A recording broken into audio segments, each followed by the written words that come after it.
We are slaying monsters. Don't let the ghosts and the ghouls disturb you, darling.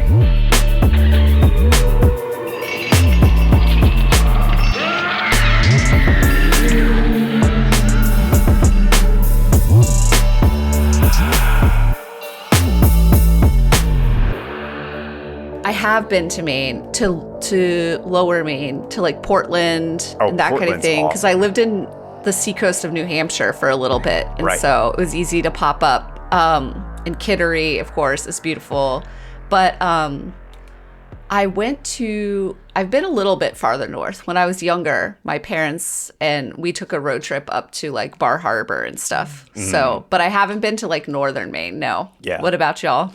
Only coastal. Only like, Bar Harbor. Bar Harbor is as far north as I've gone. But never interior Maine. Interior Maine is kind of a scary place. No, I want to go. It sounds beautiful. And I also really would love to go to like the Canadian border and check out how incredible that is, like way northern coastal Maine. But interior Maine, I would love to go. If it wasn't for bears, I would be there a lot more and I would be camping there. But bears scare the fuck out of me. So that's not happening. Bears are scary. Yeah. You just yell a lot. That's what my friend who knows about wildlife said. Just yell. But with my luck, the bear doesn't care if I'm yelling at it or not. It just wants to eat my head. Well, you make a lot of noise and then they just won't come near you in the first place because they know you're coming and they just go away. Yeah, I do.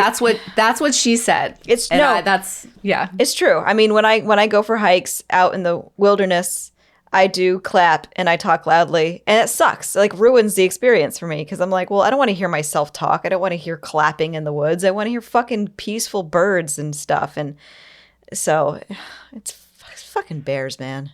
I don't know. I mean, is it scarier to be out there and see a bear, or is it scary to be out there and see a UFO? A bear. Hey. You ruined the whole segue. What if it's a bear UFO?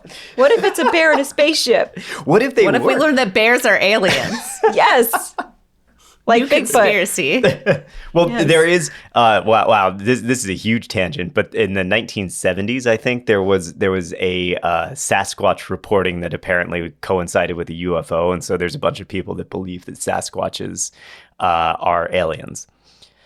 Oh my God. So there's a bunch of people that believe anything, I'm pretty sure. Yeah. If you had a way to poll every single person in the world, you could find out a lot of crazy shit that people think is true. Yeah, you could. Yeah. There goes your faith in humanity. Anyway, hey, hopefully restoring your faith in humanity, we are slaying monsters. We got Maddie J. Oh, yeah? We got Katie. Hello. And I'm EJ. And not to toot our own horn too much, but we might wreck your faith in humanity. Who knows? We'll find out. We'll wreck your faith in some humanity for sure. Yeah. All the segments of humanity. Right. Yeah. I mean, listen, if you have faith in all of humanity, you're a little naive. And I love you for it, but I'm just saying. Yeah. It's very sweet. Not all of humanity is what you think. No. They're aliens. That's what I'm saying. Yes, no. exactly. Reptilians. There's reptilians everywhere. Yeah. No, so I mean, today, guys, we're going to travel to Maine because we are going to talk about the Allagash Abductions. Now, alien abductions have been called some of the most compelling pieces of evidence of extraterrestrials. Eyewitness firsthand accounts of people who claim to have made unwilling contact with beings from another world. But unfortunately for ufologists, abduction stories are often lacking in real evidence. They're, like fireside ghost stories, single point of view events devoid of any support. And that's why multi-abduction stories are so compelling for ufologists, because one person may have experienced, a bad dream. They might be a liar. They might be a crackpot. Who knows, right? But if you have two people abducted at the same time, experiencing the same thing, who are able to independently validate each other's experiences, that's huge. And that's what sets today's story apart from the legions of other encounters of the fourth kind. Because this story isn't about a single person's experience with aliens. It's about the abduction of no less than 4 people. Known as the Allagash Abductions, it's been called undeniable proof that extraterrestrials are real and are kidnapping people for horrifying experimentation. And so the lore, legend, and truth of the Allagash Abductions will be the subject of this series. It reminds me of Betty and Barney Hill because they also were, multiple people obviously experiencing alien contact. Yeah. Which is why they're so popular too. Absolutely. And we're going to talk about them in our second episode because their story is sort of it's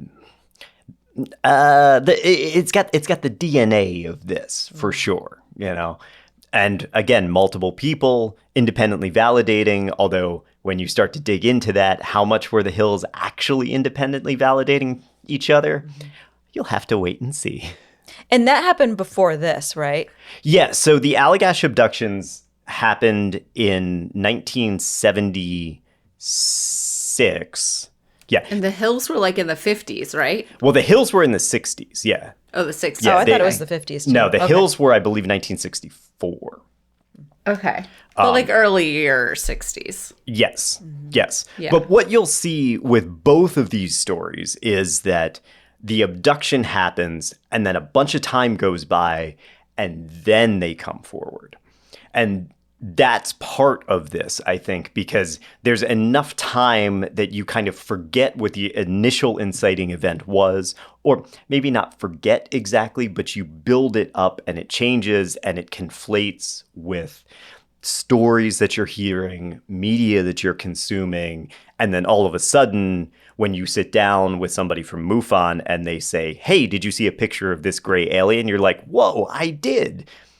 But only because you had 2 years or 5 years or 10 years in between to put those pieces together yourself.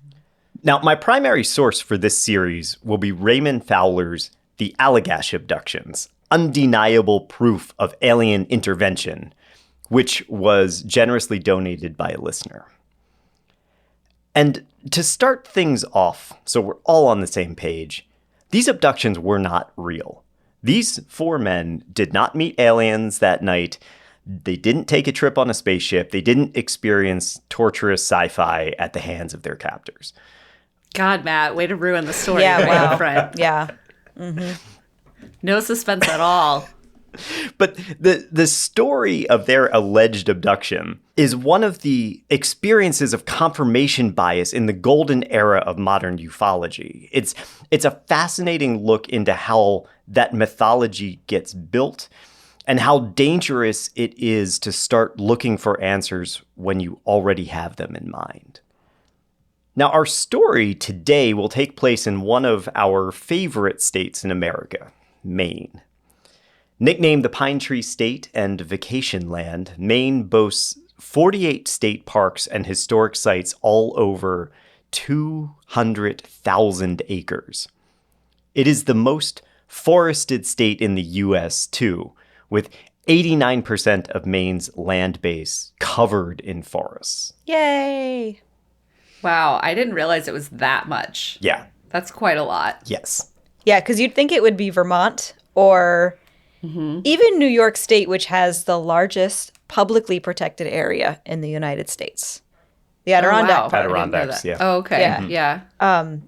But no, it is Maine. Yeah, Maine is mostly trees. It makes sense, though, because I know when you got west, you get less. Population density is less just because the states get larger, like Wyoming, Montana, things like that. But I always think of Maine as being like incredibly rural. Like if you leave the coast, you're there's not a lot of people there. In his 1864 The Maine Woods, Henry David Thoreau said, "What is most striking in the Maine wilderness is the continuousness of the forest, with fewer open intervals or glades than you had imagined. Except the last few burnt lands, the narrow intervals on the rivers, the bare tops of the high mountains, and the lakes and streams, the forest is uninterrupted." Ominously, while discussing the mountains, he also added, "Only daring and insolent men perchance to go there." Daring and insolent. Oh my God. That's such a good way to describe, like, you know that person. Oh, yeah. Anyway, that's why he's a great writer. Yep. That's right. Yep. Those are the people who see a bear in the wilderness and are not afraid of it. Instead, they cover their kid in honey and take a picture with it. I don't know. I think there's a nice middle ground. I think it's like the vague attitude of like, fuck off or fuck you, that like they're just like, I'm just gonna do it. Yeah. And like whatever. And Yeah. it's like, fuck you to other people, but also to the wilderness. Like, okay, if you kill me, you kill me. I'm just coming. Yeah, dude. Like like Matt and I were talking about this just the other day, how we are wimps. Like we're like, oh yeah, I love nature. I love being out in nature, but I really don't want to like be out in the middle of nowhere camping. I just don't. No. Yeah. Yeah. Are you kidding me? Absolutely not. I went to Joshua Tree Park, quick aside, but exactly to this point. I went to Joshua Tree Park once, and there's like a part of it where you can climb up this hill and like look off of this bluff, essentially. It's like a cliff that goes, and then you're just looking out into the desert. And it's beautiful, insane. It's like so awe-inspiring. But my thought was, even now in the 21st century, how desolate and barren and like scary it looked. And I'm just like, there are people who came here when there was nothing. Like it just went on like this forever. And they just came here and like were crossing it or figuring it out. I'm terrified standing here on this cliff where I know that I can like turn back and walk back into the park and into civilization. But just thinking about being out there with nothing, I'm just like, no, that's not for me. Yes. I'm like a thoroughly like tamed human. Yes, me too. It's so true. Like well, sometimes we'll camp in our backyard in upstate New York when there's when nowhere else to sleep. There's people in the house. So Yeah. I am like, look, we have bear that regularly walk through our property. We have moose and stuff, and I'm just like, I'm lying there in bed with like, you know, some medication to help me sleep, let's just say. And I'm hoping that nothing comes into the tent and eats us. That's how scared I am. And it's in my backyard. And I know we're very forested where we live, but seriously, it's still in my backyard. And I just... Yeah, and like 20 yards from your 20 house. yards from the house. And I'm just like, I don't know. I'm a baby. Yeah. No, I just totally get that feeling though. I'm like, that's not for me. I Yeah. love looking at it, but like I'm an indoor cat. I'm sorry. Yeah, the older I get, the more I'm like, no, there's too many things that want to rip me apart out there. I'm good. Well, a century after Thoreau made his way through the Maine wilderness, it wasn't just for daring and insolent men anymore. Maine's forest and protected waterways became hotspots for tourism.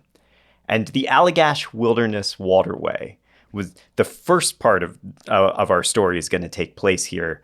That became renowned for breathtaking canoe trips. Now, the Allagash Wilderness Waterway, that is a 92-mile-long ribbon of interconnected lakes, ponds, rivers, and streams flowing across northern Maine. The vast majority of the shoreline is just undisturbed forest. There is limited vehicle access, which means that the waterway remains a preserved region. It's a place that still resembles the wilderness that Thoreau saw when he was going through in his 19th century expedition. 8 lakes and 4 ponds dot the waterway, connected by tributaries and rivers. So you can actually tour the entire thing. You could canoe from start to end all 92 miles if you wanted to. Chamberlain Lake is the largest, but we'll be focusing on Eagle Lake, which is the second largest. That lake stretches 18 miles long, has a maximum depth of 124 feet. There are 2 wooded islands on the lake called Farm and Pillsbury, and the large Pump Handle Peninsula nearly bisects the lake in the middle. On the west side of Eagle Lake is a preserved railway and derelict locomotives. Those date back to Maine's Depression-era logging and paper industries. The Maine Department of Agriculture, Conservation, and Forestry reports that the marshy shoreline of Eagle Lake is home for moose, deer, loons, ospreys, and bald eagles. And, there's probably a bear or two there, too. Lots of other things, I'm sure. Yeah. Yeah, everything that I just set aside, the idea of canoeing down that waterway sounds so fucking cool to me. I would. I'm sure it's incredible. Yeah. I would love to do it. Yeah. I don't think I have the wherewithal to do it. I do like camping. I like camping when it is sunny. I don't like camping in the cold. I don't like camping in the rain. Yeah.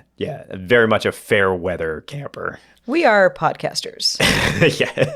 We are not Jack London. No. We are not Thoreau.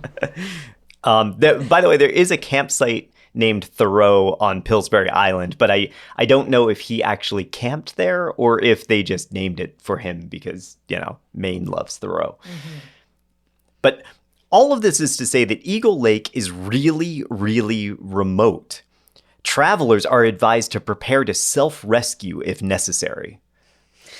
I was trying to find the nearest town, looking at Google Maps using ChatGPT, and I think the nearest town is a town called Eagle Lake, which is a 3-hour drive from the actual Eagle Lake. So, yeah, when I say remote, I mean remote. It's like going back in time when you go into the woods up there. I am not prepared to self-rescue, just so everyone's clear. I'm like, well, I'm dying now. It's nice knowing you, life. Yeah. None of this bothered our 4 adventurers who are going to lead this story. Dubbed the Allagash 4, they are going to head into this remote section of the world thinking a short vacation, camping in the woods is exactly what I need before I get back to my real life job or college or just the day-to-day drudgery of existence. 2 of the Allagash 4 were twins, Jim and Jack Weiner. The Weiner brothers were born in Allentown, Pennsylvania in 1952. Ah, local boys. Yeah, right? Yeah. Nice. From a young age, they were obsessed with nature and the outdoors. Jack remembers the boys capturing various animals and triumphantly bringing them home to their poor mother. And he said, a pet could be anything from a handful of earthworms to a baby raccoon, infant deer, mice, a sparrow, hawk, various snakes and amphibious creatures. I think I would have gotten along with these boys. Can I tell you a quick story? Yeah. So I used to do this too. I would bring wildlife pets home, and one time I had one in my backpack, and I forgot it was in my backpack, and I had my backpack on the ground in the kitchen, and my mom was doing the dishes, and she looked over and saw the backpack hopping, and she was like, "Elizabeth, what did you bring into the house?" And I said, "Oh, that's my frog." So I had a little frog in my backpack. Wow. I would keep them. The closest I got to that is we definitely would catch fireflies and try to keep them in little jars. But, They didn't survive very long. Can't believe we let just kids do died. that. That's so sad. Yeah, Like come on. Just actively killing fireflies. Yeah. yeah. Who am I to judge? I mean, really, I did the same thing, but Yeah, I'm sure that frog didn't live a great life in your house either. I doubt it. Although I think I let the frog go. Okay. Let's just believe that that's true. Yes. I think that's what happened. My parents would have been like, get that shit out of here. Yeah. Our problem was our cats. Like, we had outdoor cats when I was growing up, outdoor, indoor cats, and they would, like, bring stuff back in to the house. My parents' cat, they don't even let it outside. They let it just on the porch, but it can get under the porch. Yeah, my parents have some gross stories of, like, the cat. The grossest one was the cat brought a half-dead mouse onto their bed as a present for my mom, and then was, like, trying to kill it on the bed. And my parents woke up at, like, 5:30 in the morning because they're like, what is this cat doing? Because he's like, and then my dad realizes there's a effing mouse, like, on their bed. And I'm just like, That cat would go. That cat would have to go immediately. We had a cat that did that once. It very proudly brought its mouse into bed. Crackers did that. Yeah. He was a sweetheart. Yeah. So the Wiener boys' mother, she did not appreciate their makeshift zoo, but their father encouraged them and would make cages for their animals so the boys could keep them. Which kind of seems cute, but is actually a little horrific. See, because these animals were not meant to be pets, and they didn't really want to be trapped inside this house in Pennsylvania. There's an irony to all of this that we will talk about a little bit later, but the important takeaway here is that Jim and Jack spent their youth catching and studying animals and grew up with a fascination with the outdoors and a drive to understand strange creatures around them. Jim will go on to get his BA in psychology, while Jack studied graphic arts at the Massachusetts College of Art. And it was there that he met Chuck Rack, number 3 of the Allagash 4. Chuck was a Massachusetts native who grew up pretty well off and summered on the East Coast in Sandwich, the town Sandwich. He'd done a stint at the University of Arizona before a conflict with his alcoholic father made him transfer to the College of Art back home. He was studying painting and portraiture. The 4th of the 4 was Charlie Fultz, another Pennsylvania to Massachusetts transplant. Charlie was the only one of the 4 to enlist in the military and served on nuclear submarines during his time in the Navy. After his discharge, he enrolled in photography and illustration classes at the College of Art, while earning side money doing engine repair. So, all in all, this is a pretty artistic group of people. Yeah.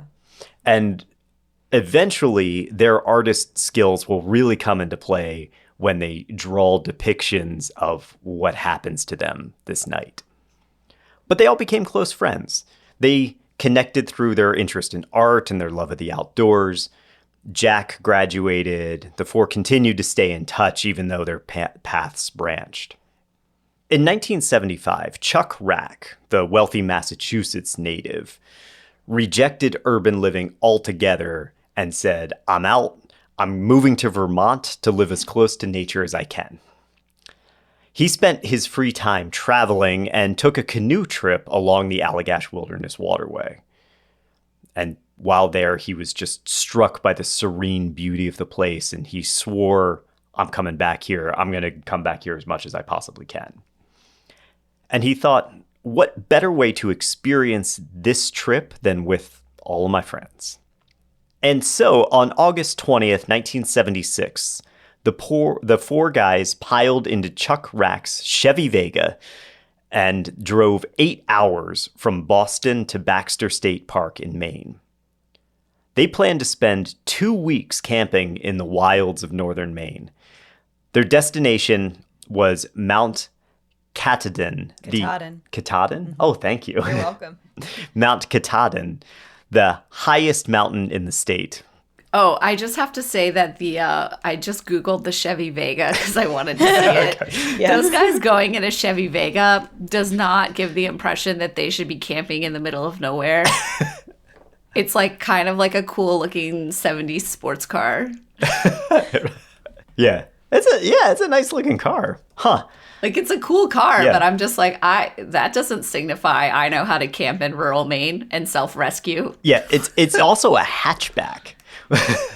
You can't get a whole lot of camping supplies in there. Well, this is the thing, though, because talking about the remoteness of it, they're not going to drive there. Oh, okay. Yeah, they spent a day climbing the mountain, and then they chartered a private plane to take them deeper into the Allagash Wilderness. Oh, wow. Yeah.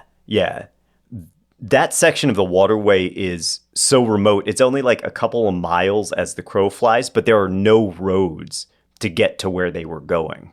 You either have to fly there or you have to take a canoe and canoe miles up the waterway to get to Eagle Lake. Yeah, I know that like there's also like hunting lodges up there where you can kind of hang out and then go on ATVs into the woods and like that's like what I know to be remote in my research of that area, but that is more remote than I even like anticipated.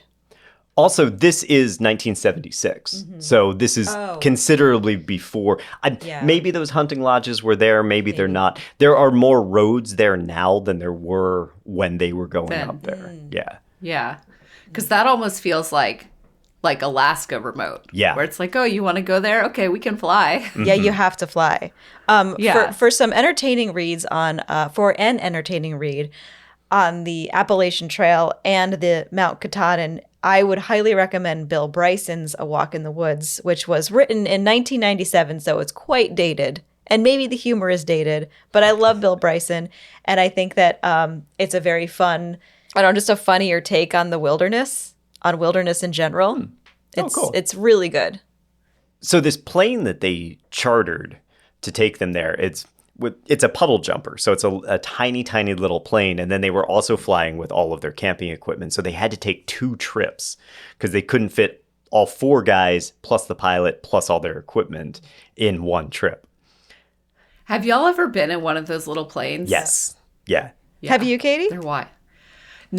Maybe not as small as the one they went in, but I took a little plane. Some of my friends live in Vermont, and if you're not flying into Burlington, there's a smaller airport called Rutland that's like like south of Burlington, and they have flights to like Boston and stuff. But I've flown in a small plane to get from Boston to Rutland, and like maybe 8 people could fit in the plane, including the pilot.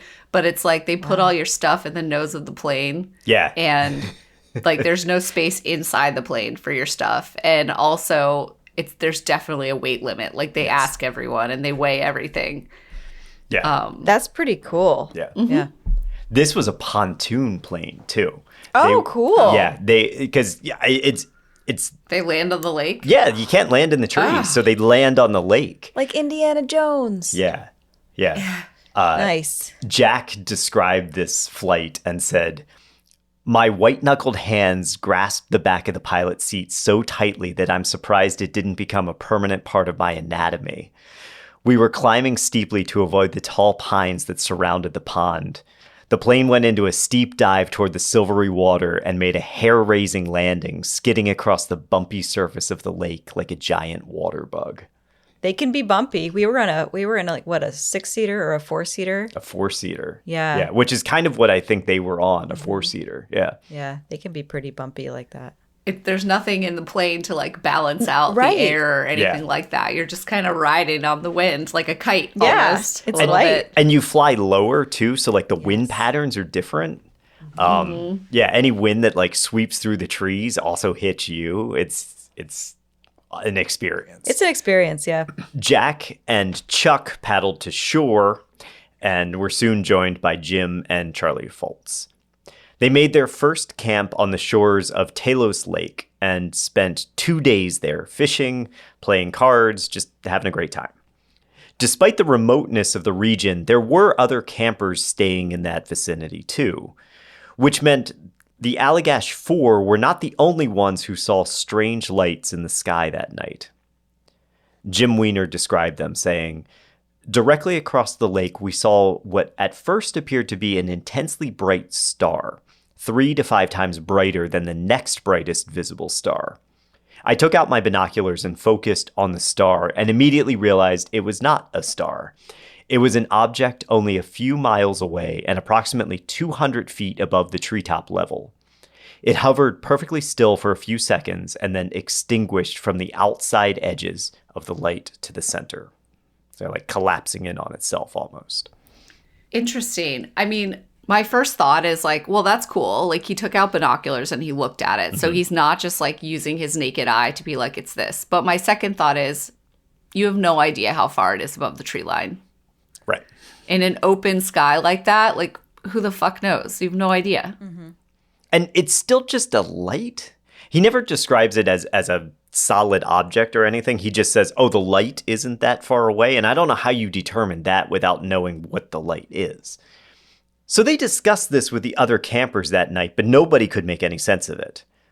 still, it wasn't that weird, so they shrugged it off. They turned in for the night, knowing that they were going to start off on another canoeing trip the following day. Now, our heroes are not astronomers. They are artists. They were familiar with the outdoors, sure, but they might have been a little familiar with the night sky. But remember, this place is really, really remote. And that means really dark nights, and things that aren't normally visible are going to look surprisingly bright. It's like when you go to New Mexico or like these other places and you can literally see the Milky Way. Yes. And you're like, what? Yeah. And it just so happened that they were traveling at a perfect conjunction of astral phenomena. I did some research on this incredible website called inthesky.org, which was founded by a researcher at the Institute of Astronomy. And the site aggregates historical observable data from NASA's Jet Propulsion Lab's archive. And what that means is you can go on the site and set any location in the world and go back in time to any date and find out exactly what was going on in the sky at that point. So the Allagash 4 were camping during 2 meteor showers. The Perseid meteor shower lasted from late July to late August of 1976. And the K Cygni meteor shower started in early August and would last until the end of the month. Now, the Perseid saw its peak on August 12th. The K Cygni's peak was just a few days before the boys' sighting on the 17th. Their sighting was on the 24th. The peak of the meteor shower was on the 17th. So it's at the very tail end of both of these meteor showers is when they see these lights in the sky. It's not a stretch to assume that the campers saw one meteor, not a shower, just one, which was visible for a minute or so before blinking out. Because meteors burn up in the atmosphere, and it gives the impression that the object is traveling or stationary when it disappears from sight, right? Mm-hmm. Yeah. It was also a new moon. So anything in the sky is going to be even brighter because you don't have the light of the new moon at that time.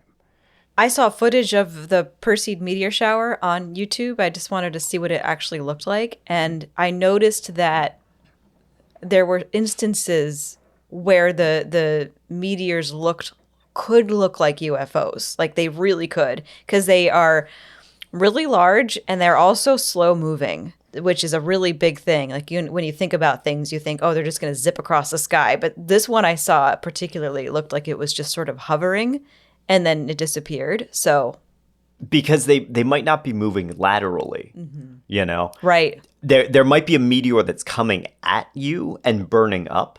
Yes. And so that's going to look like it's this bright object just hovering in the sky and then disappearing, Right. which I think is what they saw. I think they saw a meteor coming at them rather than traveling across the sky.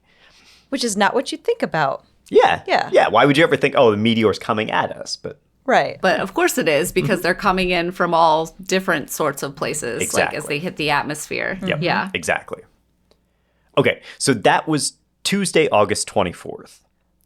Rain limited their activities on Wednesday, but by Thursday, the 26th, they made their way to Eagle Lake, and they set up camp at the Smith Brook campground. That's on the southeastern shore of Smith Brook, which is the eastern section of Eagle Lake. From their site, they had a spectacular view of the lake and of Pillsbury Island, and directly across the lake is that abandoned tramway that we talked about. But they couldn't spend a whole lot of time just surveying the scenery because remember how I said this was really remote? They couldn't bring enough food to cover 4 guys, 3 meals for 2 weeks. So they brought enough food to sustain themselves for a couple of days, but they were relying on catching fish for meals. But the rains on Wednesday kept them inside. They couldn't fish. And at this point, their food supply is starting to get low. So they canoed out onto the lake that afternoon and they tried to catch dinner, but they failed miserably, which is now a big deal. That night, they cooked up the remaining rations of meat and discussed what to do. And they decided that a nighttime fishing excursion was in order, because I don't think anyone wanted to go hungry the following morning. At this point, they still had 10 days out there, and they're about to run out of food. These guys do not seem prepared. Like, how? What do you mean? Oh, we're just going to fish. You're in the middle of fucking nowhere. What if that doesn't work out for you? Yeah. Like, I don't know if I made this completely clear, but that plane that dropped them off, they're going to meet with that plane to take them back.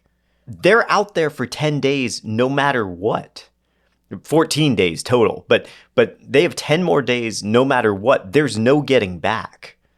Well, they're not going to starve to death in that time. I mean, that's just not going to happen. No. And they have plenty of water. So it's actually probably not a big deal, but it's going to be, their tummies are going to hurt. It's going to suck. And they're going to have low energy, and they might not make the pickup point because they're going to be so exhausted, which sucks. And it's supposed to be a fun time. It's not supposed to be a starving time. That's true. That's a bummer. starving time. It's a bit of a bummer. I went on vacation and ended up starving myself for 10 days. I think also just living off fish is not awesome. I mean, you got to have other kinds of fuel. So Yeah, that was my other thought too. I'm like, even if you were like, okay, we just brought in the stuff and the fish is going to be our protein. Yeah. You can't just live on fish. Like, you need vegetables and fiber and things. And maybe they were going to gather some stuff. I don't know. These guys are idiots. No, you're not. You're an art student from Massachusetts. No, you're not. This is my thing though. Like I am scared of the wilderness. It wants to kill me. If it's not a bear, it wants to starve me to death. I don't judge them, because I just don't judge them. It's the 70s too. People didn't have, I feel like people had a different view of the world. Yeah, the world is different. This is like just post Kerouac, right? Like On the Road. Well, of course that wasn't. On the Road was earlier. Yeah, but it was also a car ride. It wasn't like on the treacherous Allagash Waterway. But I'm not talking about like when it came out. Like, there was this resurgence in the late 60s and the 70s. I don't know. Maybe this is just a personal account, because my father did a very similar trip to this in the Okefenokee Swamp right around this same time. And so I'm like, oh yeah, you did this because you wanted to like be like your hippie heroes, which I think is pretty much what he did. But I don't know. It was different, man. You know, these art students wanted to be off the grid and reconnect with nature and all of that stuff. And they're about to reconnect with nature by starving.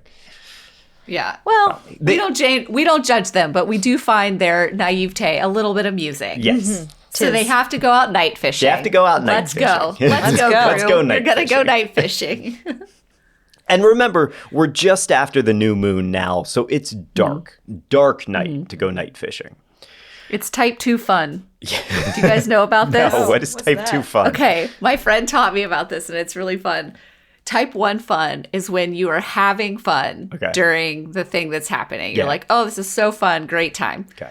Type 2 fun is when it's maybe not that fun while it's happening, but later on it's like a really good story, and it's like kind of a bonding moment, and you're like, that was actually kind of fun. Okay. Even though it was kind of bad. Yeah. Like while you were doing it. Yeah. I like this that. is 100%. That's type 2 yeah, fun. this is type 2 fun. Yes. Yes. Nice. Okay, so they go night fishing in the dark. And as they're getting ready, they're concerned, well, shit, it's so dark. If we go out on the lake, we might not be able to find our campsite again. They decided that the best thing to do was to build a big bonfire, big enough that they would be able to see it on the shore from wherever they were in the lake. Unsure how long they'd be fishing, they made it comically large, with Jim saying, quote, I was concerned that it would start a forest fire. The other guys told me to stop nagging them about it. So Matt, I mean, I thought that too, Jim. Sorry. yeah, no, ahead, definitely. AJ. That definitely crossed my mind too. Yeah. So you're a fisherman. Yes. Do fish bite at night? They can. Okay. Yeah. So it's not like the dumb idea to go night fishing. Twilight fishing is actually a good time to try to catch fish. Oh, okay. Yeah. Yeah. That's what I was going to say. My understanding from growing up relatively in the country is that the best times to fish are like in the morning at like sunrise, dawn, and in the evening at twilight. And that's why fishermen often get up really early and go fishing because that's when they're feeding, basically, is in the morning and the evening. Oh, because that's when the bugs are probably the most prevalent. Yeah. Yeah, they'll be eating. I mean, and, Maine has those. They've got mosquitoes. They've got those big horse flies and stuff. Yes, the they fish are do. probably eating those. Okay, cool. So the four piled into their single canoe and paddled out into the lake. Chuck Rack was the rudder in the back, and he was the first one to feel that something was off about this excursion. About a quarter of a mile out into the lake, he got the distinct feeling that he was being watched. And he looked over his right shoulder back at the tree line, and he saw what he describes as a fireball. And not a fireball from their bonfire either. He said, "I saw a large bright sphere of light hovering motionless and soundless about 200 to 300 feet above the southeastern rim of the cove. I could see a fluid pulsating around the face of the object as it changed from red to green to yellow-white." He hollered for the other guys to look at it, and all of them watched this ball of light. Chuck Rack would later talk about how it resembled plasma, kind of flowing and pulsating in different directions, not like a star, like it had an energy of its own. It was incredibly bright, especially in this moonless sky. And he felt this sense of observation as if that plasma ball was staring at him directly. The four of them watched the plasma ball, all describing something relatively similar, brilliantly bright, pulsating sphere of light. Charlie Foltz, the Navy veteran, grabbed his flashlight and signaled SOS at the light. 3 short flashes, 3 long flashes, 3 short flashes. I don't know why. They weren't really in distress, although they needed food, but maybe it was just something that he knew and he thought he would try to communicate with the light. I don't know, but he did. At the signal, that beam of light stopped hovering over the tree line and instead approached their canoe. Their awe turned to fear, not knowing what the light was capable of. They were concerned that it would flip their canoe and dump them into the water. And Chuck Rack, the helmsman, stared enraptured at it while the other 3 began paddling away from it toward the shore. I don't think they caught a single fish that night. Okay. I know this is false, but I'm just like, where's this going? Okay. They're paddling away from the thing. Interestingly, both Chuck Rack and Charlie Foltz compared it to swamp gas in their recollections, particularly stating how it was very different from swamp gas. Chuck said it seemed way too large to be swamp gas, and Charlie apparently yelled at the others, "Swamp gas doesn't emit beams of light." Do we know what swamp gas is here? I don't think we've talked about this on the podcast before. I know about it, but I would not be able to describe it to you. Okay. Yep. Cool. Same. Swamp gas, also called marsh gas, fool's fire, will-o'-the-wisp, naga fireballs, they're all the same phenomena. Basically, vegetation decays in a swamp or a wetland environment. Biologic methane and phosphine is released in bubbles or vapors, and it sort of bubbles up to the surface. These can then ignite when they interact with the oxygen in the air, and they create these dancing lights or actually bubbles of fire hovering over the water. It's fucking badass. Yeah. Is it usually in the summer when it's hot, or is it? I think it can be at any time. It would be when vegetation is decaying, so not in like the depths of winter when everything is frozen. It's got to be warm enough for decay. Okay. It would happen in the fall, though. Yeah, I was gonna say I could see it even if it's cold in the fall. Like you're getting a lot. That's when everything's dying and like breaking down. Yeah. Interesting. Okay. Swamp gas, of course, has been attributed to Fortean phenomena for a long time. There are legends of will-o'-the-wisps, the mysterious lights that lead travelers to their death. And then in the UK, folk tales attributed these lights to the woodland creature Jack and claimed that they were his lighted lantern. You follow where this is going? Those traditions would eventually transform into carving the face of Jack into gourds or pumpkins, and they would light those gourds on All Hallows Eve. So that's a jack-o'-lantern is Jack of the Lantern. Oh, and it's all based off of swamp gas. Yeah. That's so cool. Mm-hmm. The lights that the Allagash 4 describe, high, 200 to 300 feet over the tree line, right? Solid, circular, and bright. That does not fit the pattern of swamp gas phenomena. Well, I was going to say, even though we still know that they can't actually know how high above the tree line it was, it's still way too high for swamp gas. Yes. It's over the tree line. Swamp gas isn't that far above the water level, generally. Like it might pop up a little bit higher, but you usually don't see it way up in the sky. Raymond Fowler, who wrote the Allagash Abductions, he goes out of his way to point out, hey, this is not swamp gas. And I recognize this tactic, and I just kind of want to address this. It's when you try to silence the critics before they can undermine your narrative. It's one of the things that believers do a lot of times when they're like, oh, this thing happened, the boys saw this, and it absolutely was not swamp gas because of this, that, and the other thing. I'm like, okay, Ray, I don't think it's swamp gas either. I get you. Comparing their schedule to astronomical records, Mercury was in its furthest east elongation that night. And what that means is that Mercury was about as close to the Earth as it's ever going to get, while still being able to reflect the sun's light at Earth. Because when Mercury is closest to the Earth, it's actually sitting between the Earth and the sun and blocks that light. So there's a point where Mercury disappears altogether. This was before that, when it's still reflecting light, but it's close enough that Mercury becomes really, really, really bright in the sky. The night of this encounter, Mercury is blazingly bright, and made even brighter because, as we said earlier, it was almost a new moon. That was the bright light that I think they saw in the sky. And isn't there an optical illusion too, where like if it's closer to the horizon and above trees or something, it makes it look like it's way bigger than it is, like closer, makes it look closer? I mean, that happens with like the supermoon. Like that's how you get the like enormous like blood moons and harvest moons. That is an optical illusion. So like, could Mercury have been in that position? Do we know?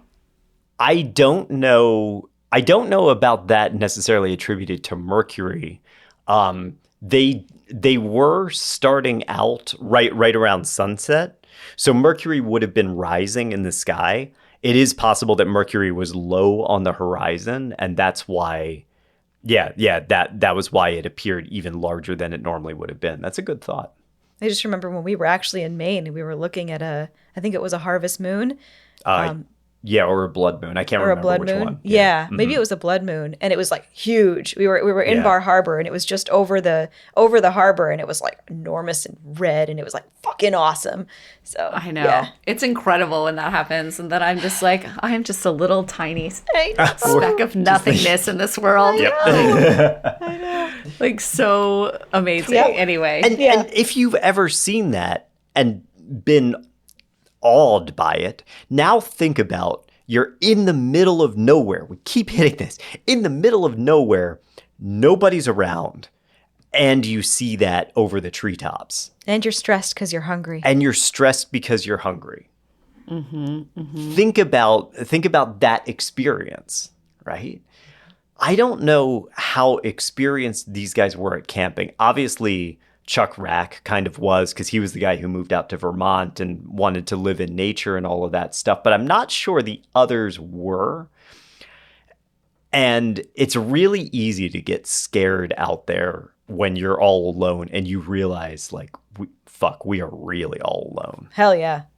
I think that is like a really important factor that we should, elevate here. Because if your body starts getting scared and you start getting in that, like, not fight or flight mode, but just like slightly panicked because you're just like, oh God, like, I'm fine, but also I could very easily not be fine.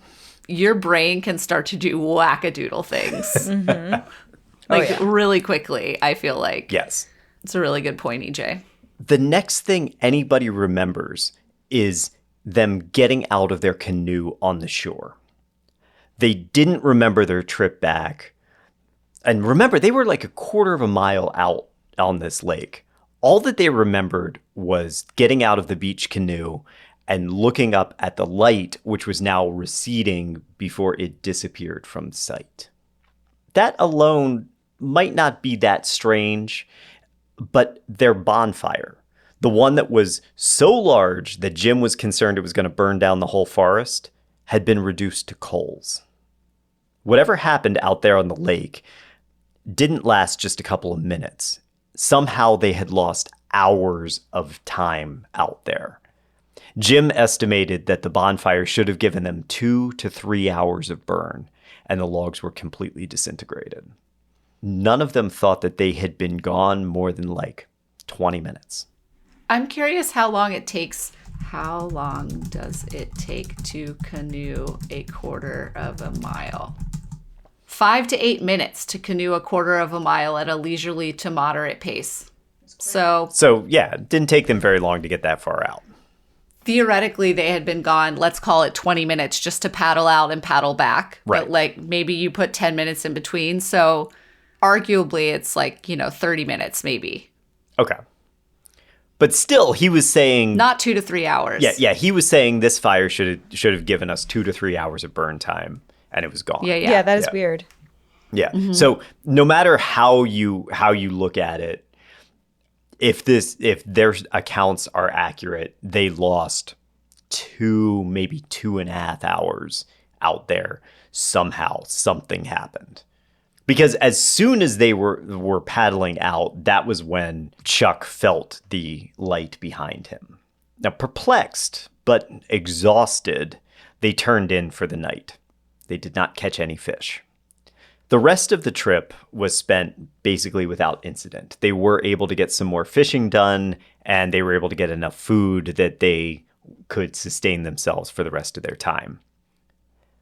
It would take 10 years before Jim started having nightmares about that night and started to recollect incidents that happened during that dark time between when they saw the light and when they made it back to the shore and their bonfire had burned down. But his nightmares weren't just about the light.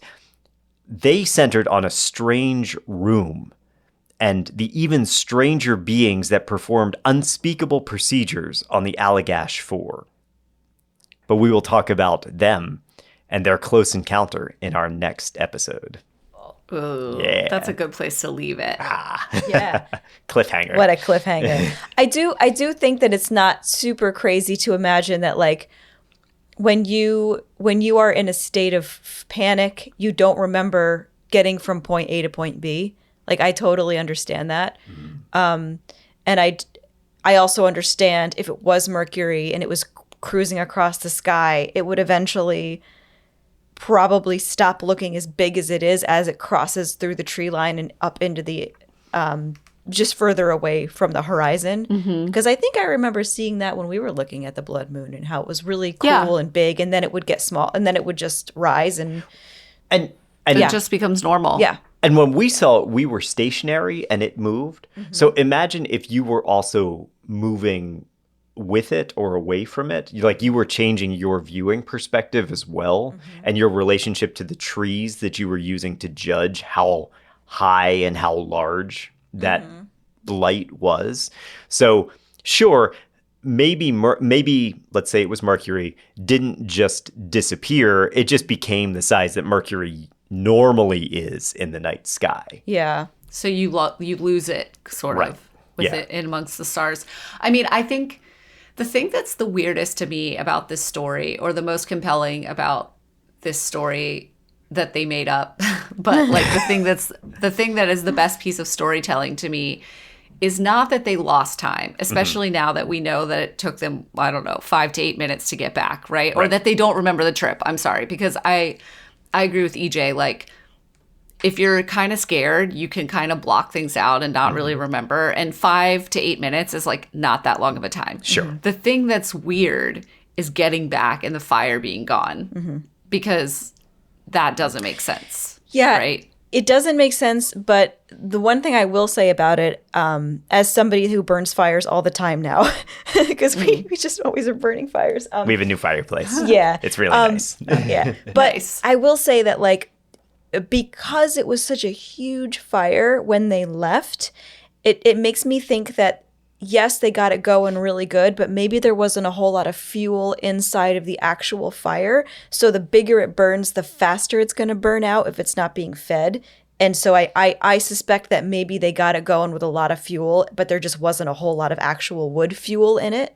And that burned it out quickly. That's my theory. That's a good point. Yeah. They had a lot of like kindling to get it burning really hot, but there was only like, I don't know, 2 logs on there or something. Yeah, or even if there were more logs, I don't like. I feel like temperature plays a really big role, like how hot and violent it burns. You can get real nerdy about fires and how to properly make a fire, but there's a kindling to wood ratio where if you have too much kindling, you'll get what looks like a good fire. And you could even have a fire that looks like it's going to burn everything that then goes out before it can ignite the bigger pieces because it was only ever hot enough to burn the kindling, but not hot enough to get the larger logs going. So there's this whole sort of ratio that you can get into. No, I was also thinking about, like, they said it was reduced to coals. So that indicates that the logs had burned down. But, I mean, we're getting nitpicky about something that's entirely fake. Yeah, so, but that goes to my original thought, though. That kind of proves what I said, because I think it did hit the logs. I think it did burn. I think it burned everything fast and hot, and there wasn't anybody there to feed it. Even I mean, that's the flip side. If you get a really hot burning fire, you can burn a lot of fuel very quickly, and then it's gone too. Yeah. They might have built a very efficient fire. Very good fire. Yeah. Not to actually their fire, but I just think, like, look, I'm going to pick this shit apart, man. And that's where I'm going to go. That's your line in the sand, is the fire. So maybe what we're actually seeing here is that what we've deduced is they did not make up this story about the light at all. They actually did see a light that freaked him out. The light was Mercury. They did lose track of time because they couldn't remember their 5-minute canoe trip back because they were freaked out. And the fire was reduced to coals because they made it too hot. So all of it's true. It just was normal and not what they thought it was. Yes, and I will say, to be clear, I do think all of these things happened. I think that every single thing that we've talked about so far happened more or less the way they describe it, and was real. Now, the intervening incidents maybe didn't happen, because there's this whole lost time that we're going to fill with some extraterrestrial beings. And I'm not so sure that happened. But I also don't believe, not to get too far ahead here, I don't believe that they made up this story intentionally to get attention or anything like that. And we'll talk all about that next time, and why I don't think that, and why they are not compelled to just invent a narrative.